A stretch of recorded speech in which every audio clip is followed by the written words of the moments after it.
জুলাই সনদ নিয়ে ইতিমধ্যে বড় ধরনের একটি ভেলকিবাজির খেলা শুরু হয়েছে।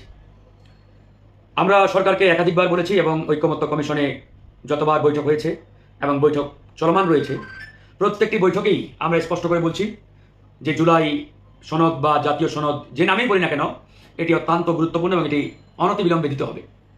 তবে এই জায়গায় আমাদের যেটি পরিষ্কার বক্তব্য, ওই জুলাই সনদ বা জাতীয় সনদ যেটি বলি না কেন, এই জুলাই সনদ যদি কোনো একটি বিশেষ রাজনৈতিক দলকে সামনে রেখে করা হয় বা একক কোনো দলকে প্রাধান্য দিয়ে এই জুলাই সনদ প্রণয়ন করে জাতির সামনে হাজির করা হবে আর আমরা সেটা মেনে নেব, এটা কিন্তু ভাববার কোনো কারণ নেই। আমরা স্পষ্ট করে বলেছি এই জুলাই সনদ হতে হবে ছাত্র জনতা তথা প্রত্যেকটা রাজনৈতিক দলের যারা এই ফ্যাসিবাদ বিরোধী আন্দোলনে অংশগ্রহণ করেছেন, মোক্ষম ভূমিকা রেখেছেন, প্রত্যেককে সামনে রেখে তাদের অবদানকে স্বীকৃতি দিয়ে জাতীয় সনদ প্রণয়ন করতে হবে।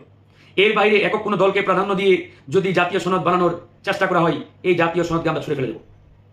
বিশেষ করে আমরা বলেছি জাতীয় সনদে বা জুলাই সনদে 2018 সালের যে ঐতিহাসিক কোটা আন্দোলন, সেই কোটা আন্দোলনকে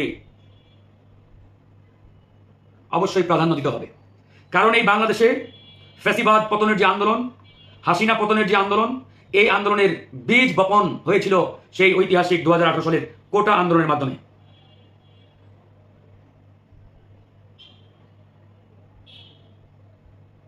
আমি যদি আপনাদের কয়েকটা নিউজ দেখাই তাহলে ক্লিয়ার হয়ে যাবে।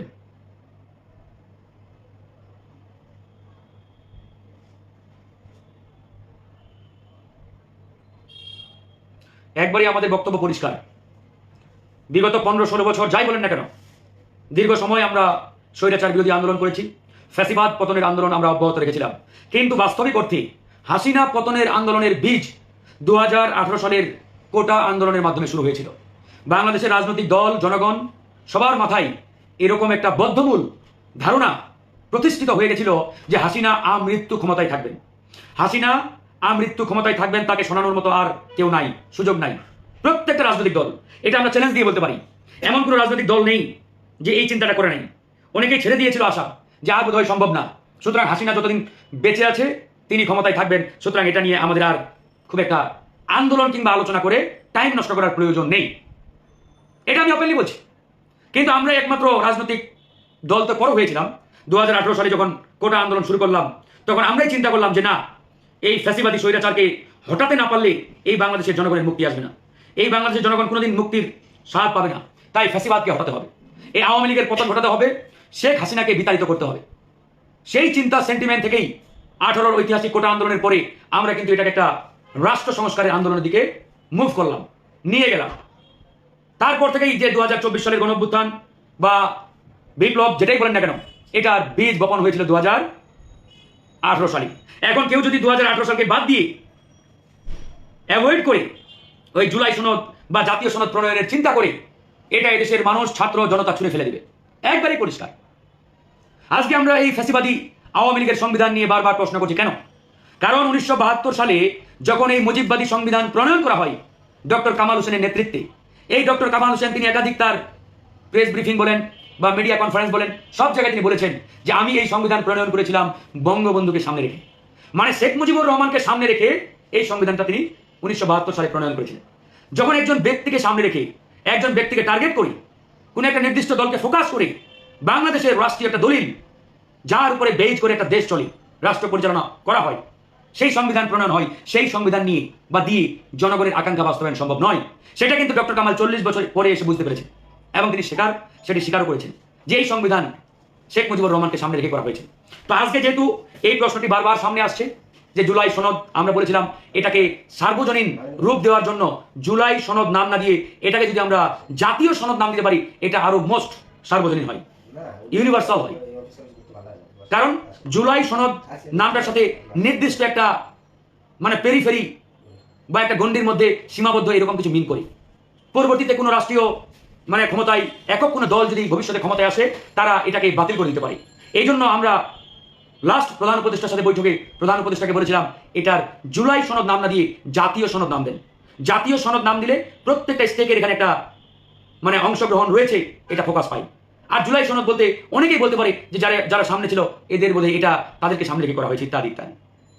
এই জন্য আমরা বলেছিলাম তো হোয়াট এভার, যে নামেই হোক, বক্তব্য একবারই আমাদের ক্লিয়ার যে একক কোনো ব্যক্তি, গোষ্ঠী বা রাজনৈতিক দলকে সামনে রেখে যদি এই জাতীয় সনদ প্রণয়নের চিন্তা করা হয়, সেটা যে কোনো দল বা কারো চাপে, কারো প্রভাবে প্রভাবিত হয়ে এরকম একটি রাষ্ট্রীয় গুরুত্বপূর্ণ দলিল প্রণয়নের চিন্তা যদি সরকার করে, এই দলিল আমরা গ্রহণ করবো না। এটা একবার ছেড়ে ফেলে দেওয়া। ওই মুজিববাদী সংবিধানের মতো সংবিধান প্রণয়ন করবেন আপনারা আবারও, সুতরাং এটা এদেশের মানুষ গ্রহণ করবে, আমরা এটা গ্রহণ করব, এটা এত সহজে ভাইবেন না আপনারা। তাই রাষ্ট্রীয় দলিল, জনগণের দলিল, আমরা সেটাকে সার্বজনীনভাবেই দেখতে চাই এবং এই দলিলে প্রত্যেকটা স্টেক হোল্ডারের প্রতিনিধিত্ব, রিপ্রেজেন্টেশন যেটাকে বলে, অংশীদারিত্ব অবশ্যই নিশ্চিত করতে হবে। একক কোনো দলকে মহিমান্বিত করা, আরেক দলের অবদানকে ছোট করা কিংবা স্বীকার না করা, এরকম কোনো বিষয় যাতে এই জাতীয় সনদে না থাকে।